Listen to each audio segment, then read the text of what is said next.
اللہم صلی علی محمد کما تحب وترضی لہ۔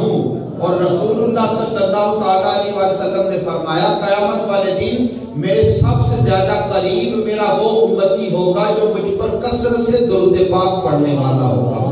نبی اکرم صلی اللہ تعالیٰ علیہ وسلم نے فرمایا اگر تم قیامت کی دہشتوں سے، قیامت کی وحشتوں سے اپنے آپ کو بچانا چاہتے ہو تو میرے آقا نے فرمایا مجھ پر کثرت سے درود پاک پڑھا کرو۔